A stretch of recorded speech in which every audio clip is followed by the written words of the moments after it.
26 ημέρες και σχεδόν 7.000 χιλιόμετρα πορεία στην ευρωπαϊκή πλευρά της Ρωσίας αποτελούν πια παρελθόν.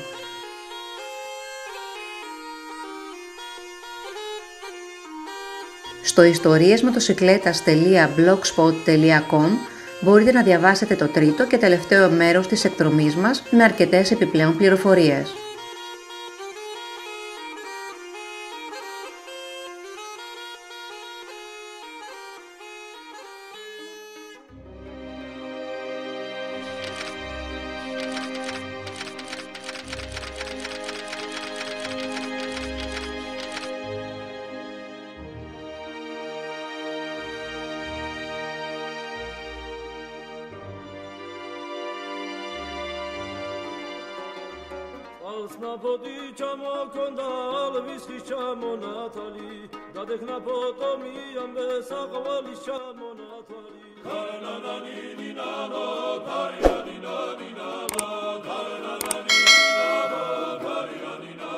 Το επόμενο πρωινό ξημερώσαμε στη Στεπατσμίντα. Είναι η πρώτη κομμόπολη που συναντά κανείς στα 12 χιλιόμετρα πορείας από τα σύνορα.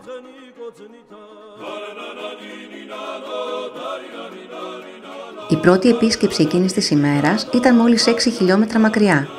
Η ανηφορική και απότομη σε μερικές περιπτώσεις διαδρομή μας οδήγησε στο ναό της Αγίας Τριάδας του Γκεργκέτη, αλλά και στην αφετηρία πολλών πεζοπορικών διαδρομών. Η περιοχή είναι ιδιαίτερα γνωστή σε πεζοπόρους και ορειβάτες. Ο ναός της Αγίας Τριάδας του Γκεργκέτη χτίστηκε το 14ο αιώνα και βρίσκεται σε υψόμετρο 2.170 μέτρων. Ο ναός χρησιμεύσε ως χώρος φύλαξης πολύτιμων αντικειμένων και είναι αναγνωρισμένος ως αμετακίνητο μνημείο πολιτιστικής κληρονομιάς της Γεωργίας.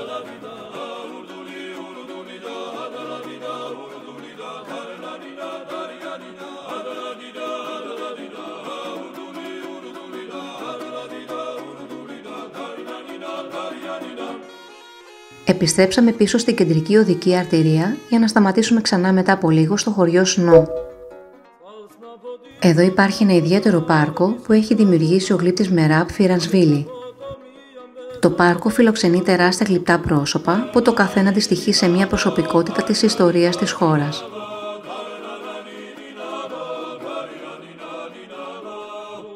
Η οδήγηση στους δρόμους της Γεωργίας απαιτεί μεγάλη προσοχή, γιατί εκτός της επιθετικής οδήγησης των Γεωργιανών, είχαμε να αντιμετωπίσουμε τα ζωντανά που συνήθως στέκονταν ακίνητα στη μέση του δρόμου ή είναι εξαπλωμένα πάνω στις γέφυρες, μετατρέποντάς τες σε προσωρινούς τάβλους. Ο δρόμος που κινούμαστε είναι γνωστός με την ονομασία Military Road, συνδέοντας το Βλαντικαυκάζ με την Τυφλίδα, έχοντας 212 χιλιόμετρα μήκος. Επί της διαδρομής αυτής υπάρχει το Μνημείο Φιλίας Ρωσίας-Γεωργίας, το οποίο χτίστηκε το 1983. Μετά τον πόλεμο των δύο χωρών το 2008, πολλοί Γεωργιανοί το βλέπουν περισσότερο σε ένα μνημείο κατοχής και είναι ενάντια στη διατήρησή του. Χτισμένο στην άκρη του γκρεμού, πραγματικά. Νερά παντού. Βρισκόμαστε στα 2.200 κοντά. Και εκεί ανάμεσα στα βουνά, βάζει η Ρωσία. Η καταπληκτική θέα είναι αυτό που στο τέλος θα σου μείνει χαραγμένη. Μετά το μνημείο, η κίνηση ήταν ιδιαίτερα αυξημένη, θέτοντάς μας επιπλέον εγρήγορση.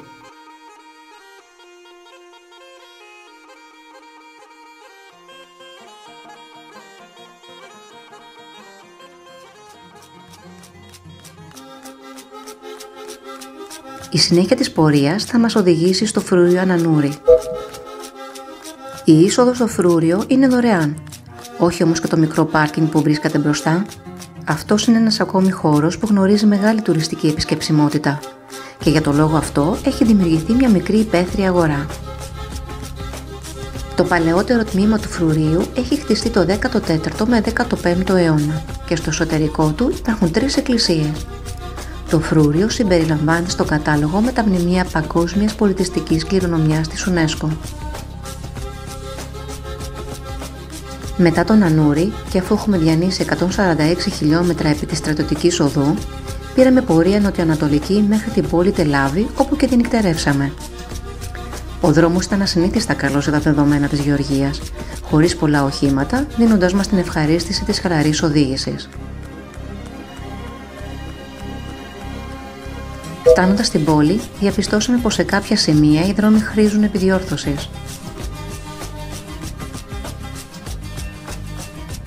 Το Τελάβι είναι η πρωτεύουσα της περιφέρειας της Καχετίας και είναι ακόμα μια περιοχή της Γεωργίας όπου τα τελευταία χρόνια γνωρίζει μεγάλη τουριστική ανάπτυξη. Στη συγκεκριμένη περίπτωση είναι λόγω των ενοποιείων και ακούγεται μάλλον λογικό αφού εδώ υπάρχουν 500 διαφορετικές ποικιλίες σταφυλιών.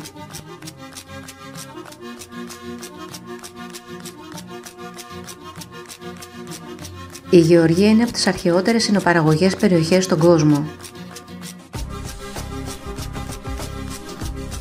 Οι Γάλλοι που ξέρουν από κρασί έχουν αναγνωρίσει τη Γεωργία ως τόπο γέννησης της συνοποιείας.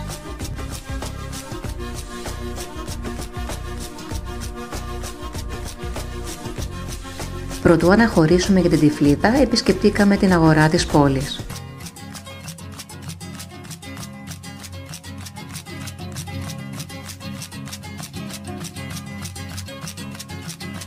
Μία από τις τάσεις μας ήταν το Στυγνάκι, μία από τις μικρότερες κομμοπόλεις της Γεωργίας με κοντά τους 1.500 κατοίκους. Το φρούριο χτίστηκε από τον βασιλιά Ηράκλειο το δεύτερο του 1762 για να υπερασπιστεί την περιοχή από τους επιδρομείς. Καθώς πλησιάζαμε την Τυφλίδα, η ροή των οχημάτων γίνονταν ολοένα και πυκνότερη. Στη δύσοδο της πόλης είδαμε δρόμο με το όνομα George Bush. Η Τυφλίδα ιδρύθηκε το 458 και ο πληθυσμός της ανέρχεται στο 1 εκατομμύριο. Το όνομά της προέρχεται από τα παλαιά γεωργιανά Τμπιλίσι, που σημαίνει ζεστή τοποθεσία, λόγω της παρουσίας θερμών πηγών στην περιοχή.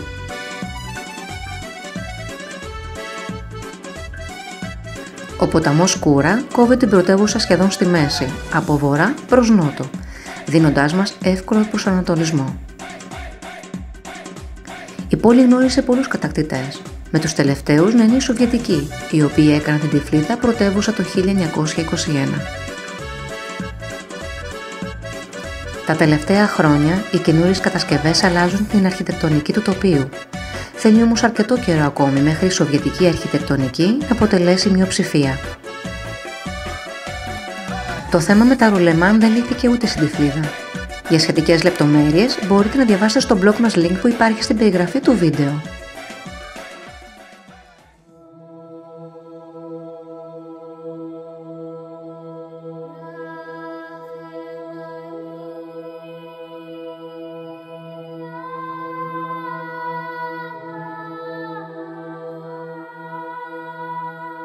Σε ένα λόφο, βόρεια της πόλης, είναι γραμμένη η ιστορία της χώρας.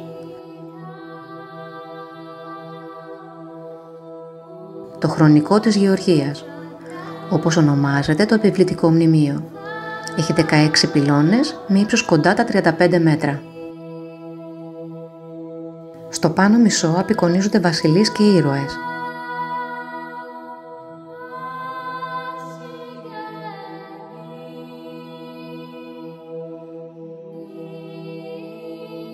Ενώ στο κάτω μισό απεικονίζονται ιστορίες από τη ζωή του Χριστού.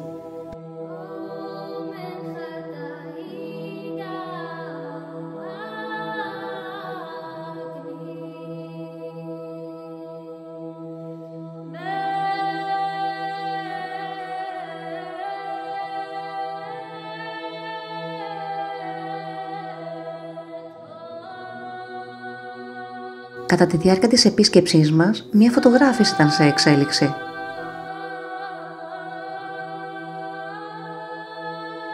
Η εκκλησία δίπλα στο μνημείο τιμά τη μνήμη του διαφωτιστή της του Αγίου Νίνο. Ο σταυρός της Αμπέλου είναι το σύμβολό της.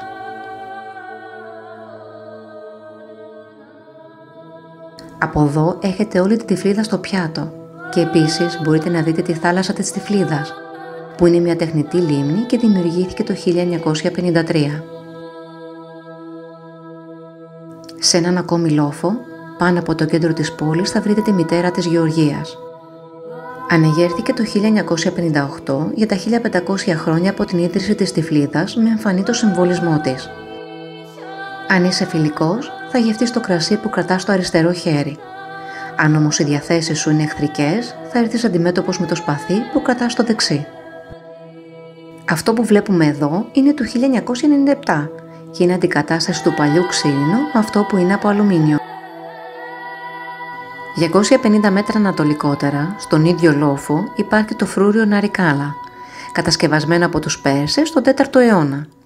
Το όνομα κρατά από την εποχή των Μογγόλων και σημαίνει μικρό φρούριο.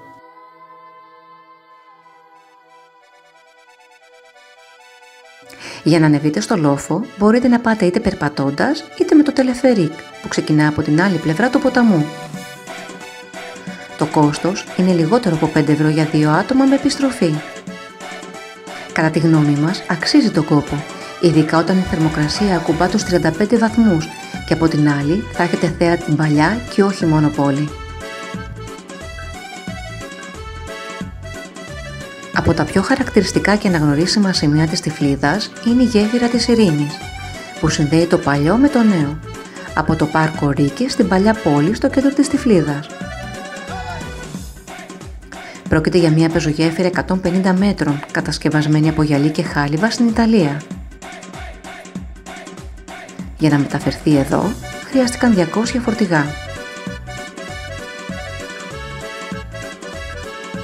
Δεν νοείται να είστε στην Τυφλίδα και να μην περπατήσετε στην παλιά πόλη και την γύρω από αυτή περιοχή. Ο στενός και γραφικός δρόμος με εστιατόρια, μπαρ και καφετέριες Γιάν Σαρντενή μας οδήγησε στη πλατεία Μεϊντάνι και το Μεϊντάνι Μπαζάρ που λειτουργεί πιο κάτω από αυτή. Θα τη χαρακτήριζα μια υπόγεια διάβαση που έχει μετατραπεί σε αγορά και μάλιστα αρκετά εντυπωσιακή.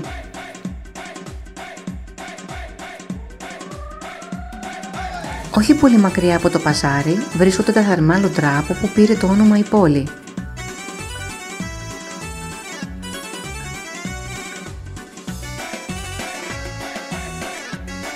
Εκεί ο Κώστας βρέθηκε με ένα φίλο του, το Χαλάλ, και τα είπαν ένα χεράκι.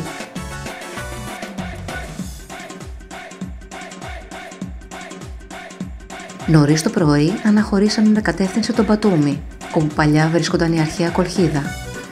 Αυτή όμως θα είναι μια άλλη, επόμενη ιστορία. Για πρώτη φορά βλέπουμε στη Γεωργία δρόμο διπλής κυκλοφορίας, με 2 λωρίδες ανακατεύθυνση και μάλιστα με διαχωριστικό.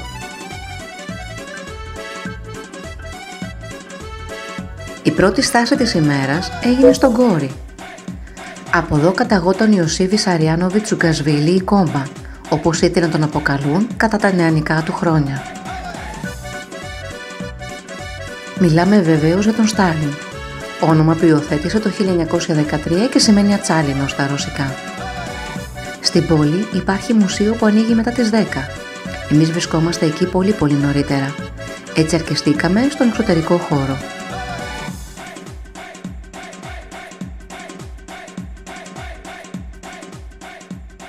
Η πρωινή αναχώρηση από την πρωτεύουσα είχε ως σκοπό την έγκυρη άφιξή μας στην πόλη Αχαλτσίχε για να επισκεφτούμε το φρούριο του Ραμπάτ. Το Αχαλτσίχε ήταν η τελευταία μας διανυκτέρευση στη Γεωργία. Το φρούριο του Ραμπάτ χτίστηκε τον 9ο αιώνα και άντεξε όλους τους εισβολείς μέχρι και τη συνθήκη της Κωνσταντινούπολης το 1590, οπότε ήρθε υπό την κυριαρχία της Οθωμανικής Αυτοκρατορίας.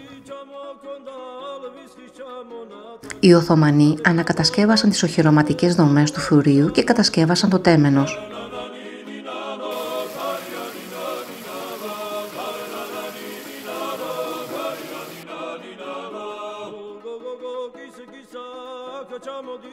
Το φρούριο περιλαμβάνει το τζαμί, το μεντρεσέ, την εκκλησία, το παλάτι και ένα μικρό κάστρο στο υψηλότερό του σημείο.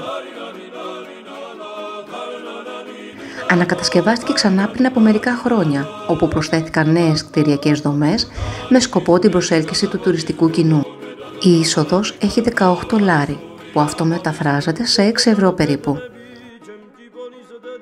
Η Γεωργία κάθε χρόνο δέχεται διπλάσιο αριθμό επισκεπτών από αυτό του πληθυσμού της. Η τουριστική βιομηχανία στηρίζεται στην νοπηλεία, όπως είπαμε νωρίτερα, στα αρχαία ευρήματα, τα θερμαλουτρά και τους λάτρες του βουνού. Κλείνοντας με τη γεωργία, αυτό που δεν σας έχουμε αναφέρει μέχρι στιγμής είναι η επικοινωνία και αντιμετώπιση που είχαμε τον κόσμο, και ειδικότερα σε ό,τι έχει να κάνει με τη συναλλαγή χρημάτων. Όσοι έχετε διαβάσει το κείμενο, ξέρετε πολύ καλά σε τι αναφερόμαστε. Οι υπόλοιποι μπορείτε να διαβάσετε όλη μας την ιστορία στο historiasmetosekletas.blogspot.com. 18 χιλιόμετρα από το Αλχατσίχε βρίσκονται τα σύνορα με την Τουρκία. Με την εντύπωση ότι είναι ανοιχτά όλο το 24ωρο, φτάσαμε εκεί λίγο πριν τις 8. Την ίδια ακριβώς εντύπωση με εμάς είχε επίσης ο Στέφανο, ένας Ιταλός μοτοσυκλετιστής που επέστρεφε στην πατρίδα του από ένα solo tour στα Stan και βρίσκονταν στα σύνορα ήδη από τις 6.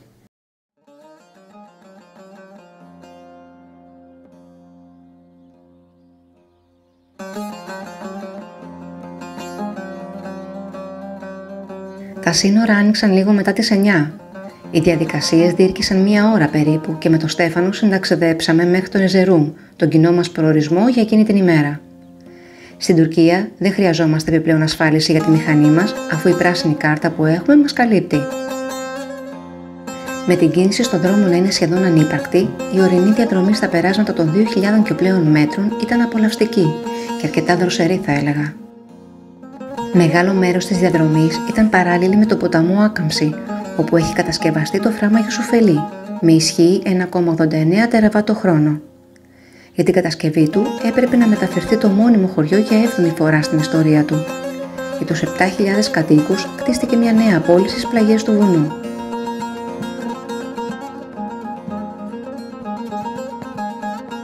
Στα πρατήρια καυσίμων καταγράφεται η πινακίδα του οχήματος και στη συνέχεια πραγματοποιείται η πλήρωση του ντεπόζιτου.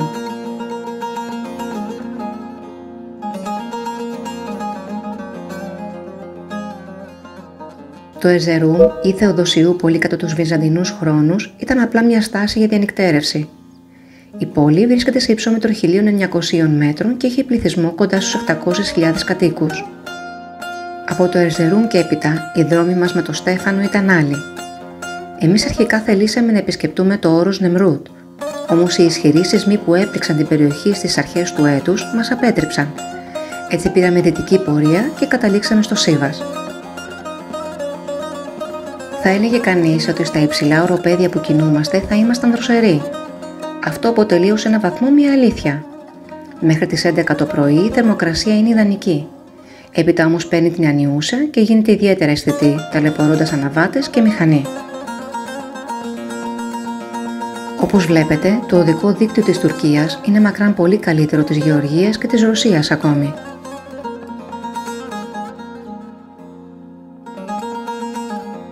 Λόγω της αφόρητης ζέστης, κάναμε στάση όταν βρίσκαμε ένα καλό και σκιερό μέρος.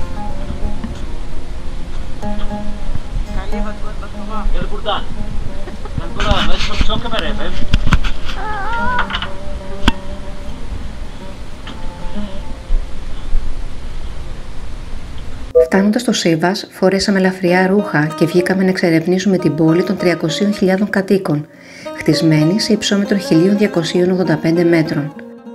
Πρώτα όμως, επισκεπτήκαμε τον Μπαρμπέρικο.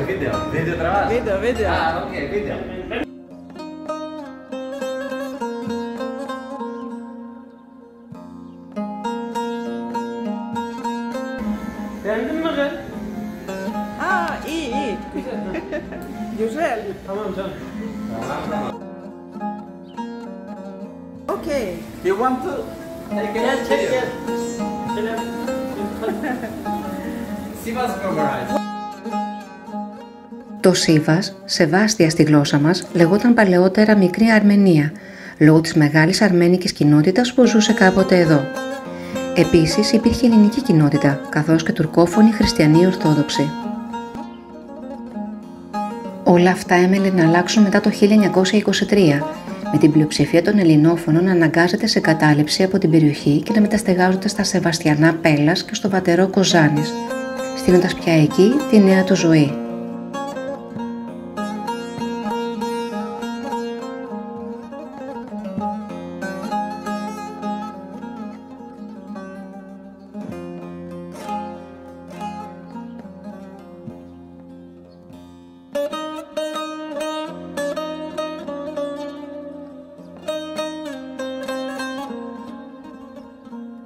Σε ένα παλιό χάνι ήπιαμε τουρκικό καφέ με λουκουμάκι και κάναμε ναργιλέ.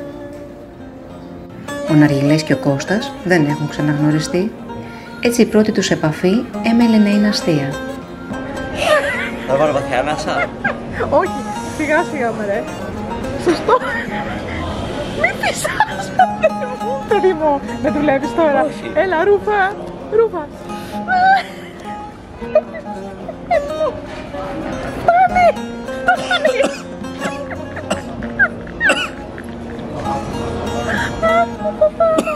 Ρε μωρό, ήσυχα. Λίγο. Αχ, ρε αγάπη μου. Ροδάκινο είναι, τι είναι? Μήλο. Και κάπως έτσι έκλεισε η βραδιά μας στο Σίβας, για να συνεχίσουμε την επόμενη μέρα την πορεία μας προς την περιοχή της Καπαδοκίας.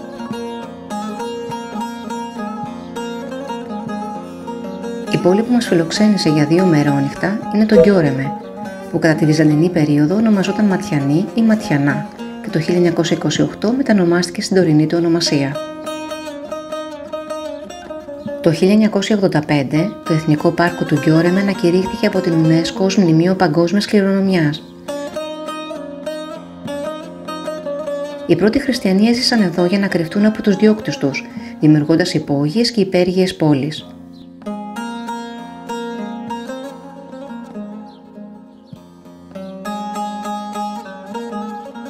Το απόγευμα επισκεπτήκαμε την κομμόπολη Μουσταφά Πασά, πιο γνωστή σε εμάς ως Συνασσός. Η Συνασσός ήταν ένα από τα 18 ελληνόφωνα χωριά της Καπαδοκίας. Στο κέντρο υπάρχει ο ναός του Αγίου Κωνσταντίνου και Ελένης που διατηρείται μέχρι σήμερα.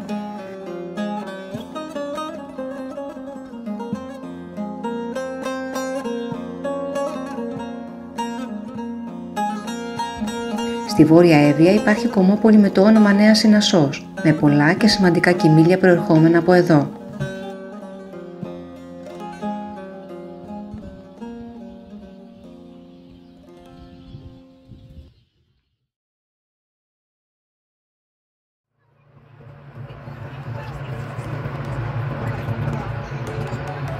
Αυτός είναι κατά την άποψή μας ο λόγος που οι περισσότεροι επισκέπτονται την περιοχή. Το βάρβαρο αγερτήριο αποτελεί απαραίτητη προϋπόθεση σε όποιον θελήσει να συμμετάσχει ή να παρακολουθήσει τη συγκεκριμένη δραστηριότητα, όπως κάναμε κι εμείς. Οι πύρινες γλώσσες από τους καυστήρες των αερόστατων φωτίζουν εσωτερικά τα μισοϊψωμένα μπαλόνια, τονίζοντας τη σιλουέτα τους και ταυτόχρονα φωτίζοντας τη γύρω περιοχή, προετοιμάζοντάς μας για το θέαμα.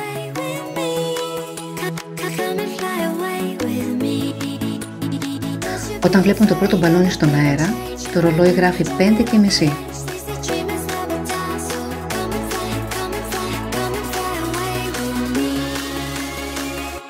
Το γεωλογικό φαινόμενο της περιοχής είναι κάτι το μοναδικό. Τα αερόστατα όμως είναι αυτό που στην πραγματικότητα το απογειώνει.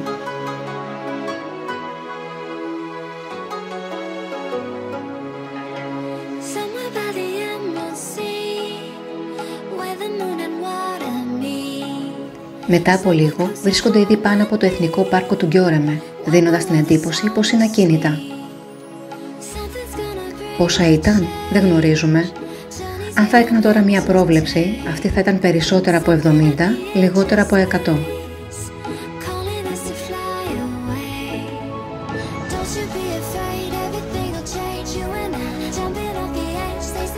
Η προτελευταία πράξη είναι η προσγείωση.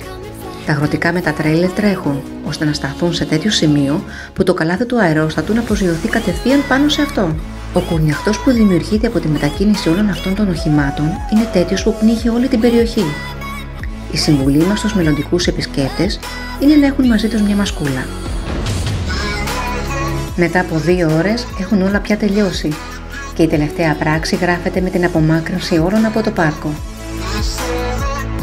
Η τιμή για μια τέτοια δραστηριότητα ανέρχεται, όπως πληροφορηθήκαμε, από 180 ευρώ. Ανάλογα με το αερόστατο και το καλάθι, ο αριθμός των επιβατών ποικίλει, με το 12 να είναι το ελάχιστο και 28 το μέγιστο.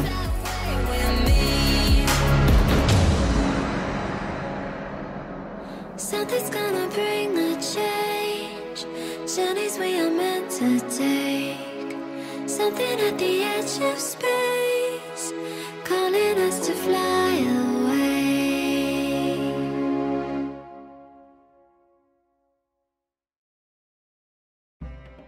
35 χιλιόμετρα νοτιότερα του Γκιόρεμε βρίσκεται το Ντερίνγκογιου, παλιότερα γνωστή ως Μαλακοπή. Εδώ βρίσκεται η μεγαλύτερη από τις υπόγειες πόλεις που έχουν βρεθεί και η πρώτη γραπτή αναφορά σε αυτή γίνεται από το ξενοφόντα στο Κύρου Ανάβασης. Η πόλη κατά τη Βυζαντινή περίοδο επεκτάθηκε σε μεγάλο βαθμό, φτάνοντας να έχει τουλάχιστον 8 επίπεδα και μέγιστο βάθος τα 85 μέτρα, ώστε να χρησιμεύσει ως καταφύγιο τους χριστιανούς από τους διώκτες τους. Μόλις μπήκαμε,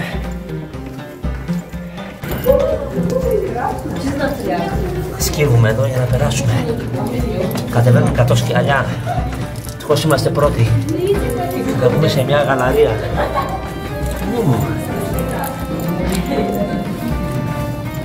Κατεβαίνουμε. Και βελάκια να μην χαθούμε εδώ.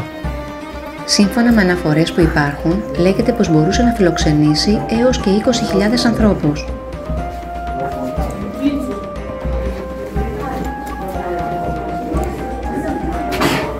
Λαβύρινθος είναι. Οι πόλεις αυτές περιελάμβαναν τα πάντα, όπως φρεάτια εξαερισμού, κουζίνες, αποθήκες, κοιτώνες, νεκροταφεία, στάβλους και άλλα, παρέχοντας όσο το δυνατόν καλύτερες συνθήκες διαβίωσης. Όταν η περιοχή καταλήφθηκε από τους Οθωμανούς, χρησιμοποιήθηκε ξανά ως καταφύγιο και παρήχε προστασία μέχρι το 1923, οπότε και έγινε ανταλλαγή των πληθυσμών. Από τότε δεν έχουν ξαναχρησιμοποιηθεί. Όπως είδατε, οι επισκέπτες περιηγούνται σε ένα αρκετά περιορισμένο χώρο με αρκετό κόσμο και η επίσκεψη από κλειστοφοβικούς θα ήταν μια κακή ιδέα. Yes. Η είσοδος στην υπόγεια πόλη έχει 300 τουρκικές λίρες, δηλαδή περίπου 8,5 ευρώ. Στα δεξιά του ταμείου υπάρχει ένα γραφείο που λειτουργεί ως βεστιάριο χωρίς φύλαξη για να αφήσετε κράνη, μπουφάν ή οτιδήποτε άλλο θεωρείτε εσείς απαραίτητο. Πας σκεφτά εδώ.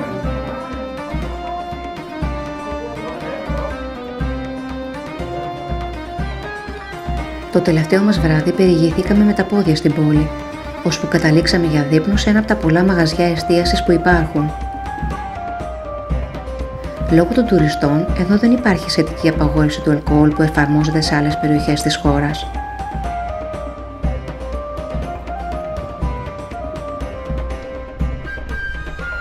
Την επόμενη μέρα, τα αερόστα μας συνόδευσαν κατά την έξοδό μας από το Γκιόρεμε με προορισμό τον Μπολού. Το Μπολού ήταν η τελευταία πόλη στην οποία διανυκτερεύσαμε προτού περάσουμε στην Ελλάδα. Η μεγαλύτερη απόσταση μέχρι να φτάσουμε εκεί καλύφθηκε από την Εθνική Οδό πληρώνοντας διόδια. Μπορείτε να πληρώσετε με μετρητά και κάρτα. Αυτό γίνεται συνήθως στο τέρμα δεξιά κιόσκι όπου γράφει Νακίτ. Το Μπολού έχει 185.000 πληθυσμό και βρίσκεται σε υψόμετρο 730 μέτρων. Και στον εμπορικό πεζόδρομο χτυπά ο παλμός της πόλης. Σύμφωνα με τον Παυσανία, ιδρύθηκε από αρκάδες της Μαντινίας. Για όσους ενδιαφέρονται, υπάρχει ο αρχαιολογικός χώρος της αρχαίας Μαντινίας, μόλις 14 χιλιόμετρα βόρεια της Τρίπολης. Το Μπολού μας προετοίμασε με τον τρόπο του για την επιστροφή μας στην ελληνική δυστυχώς πραγματικότητα. Εδώ το φαινόμενο της επετείας έκανε την παρουσία του, όπως και οι αναβάτες με σκούτερ να περνάνε από τις πλατείες και τους πεζόδρομους με μεγάλη ταχύτητα.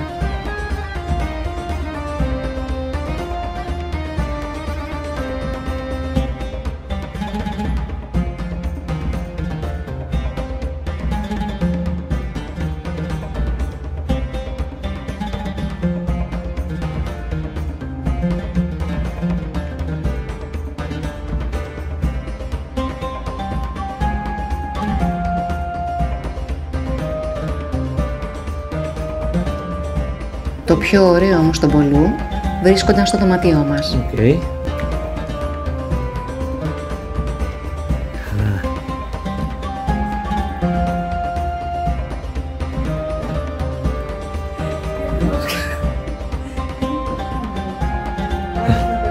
Θα σε κρύψω, λέει, στην ντουλάπα. Τι εννοείς? Θα κάνω ένα μπάνιο ή θα σε στείλω να χέσεις?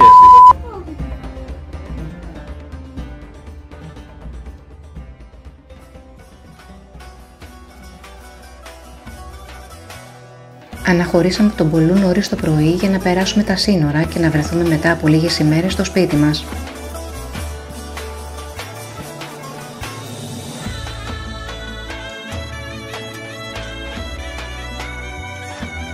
Επιστρέψαμε πίσω σόοι και ασφαλείς. Αυτό από μόνο του ορίζει την επιτυχία της κάθε δραστηριότητας και μετά πάμε στα άλλα. Για την ιστορία θα σας πω πως τελικά τα ρουλεμάνα αντικαταστάθηκαν στην Αθήνα.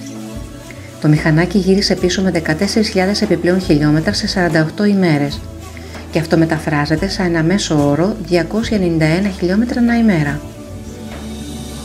Εμείς από την άλλη γύρισαμε πιο πλούσιοι σε εικόνες και εμπειρίες. Το ταξίδι μας ήδη μοιάζει σαν να ήταν ένα όνειρο που δυστυχώς ή ευτυχώς τελείωσε. Εύχομαι να καταφέραμε να σας ταξιδέψουμε μέσα από τα κείμενα, τις φωτογραφίες και τα βίντεό μας. Είμαστε όμως βέβαιοι πως ούτε η φωτογραφία, μα ούτε το βίντεο μπορεί να μεταφέρει στο απόλυτο το αίσθημα που δημιουργείται στα ταξίδια. Απλά γαργαλούν τις αισθήσεις αυτών που τις βλέπουν και δημιουργούν μια βάση και πληροφορία για μελλοντικούς στόχους άλλων. Το βράδυ της 22ης Αυγούστου γραφόντουσαν τα τελευταία χιλιόμετρα της υπέροχης αυτής εκδρομής. Καλή αντάμωση στους δρόμους.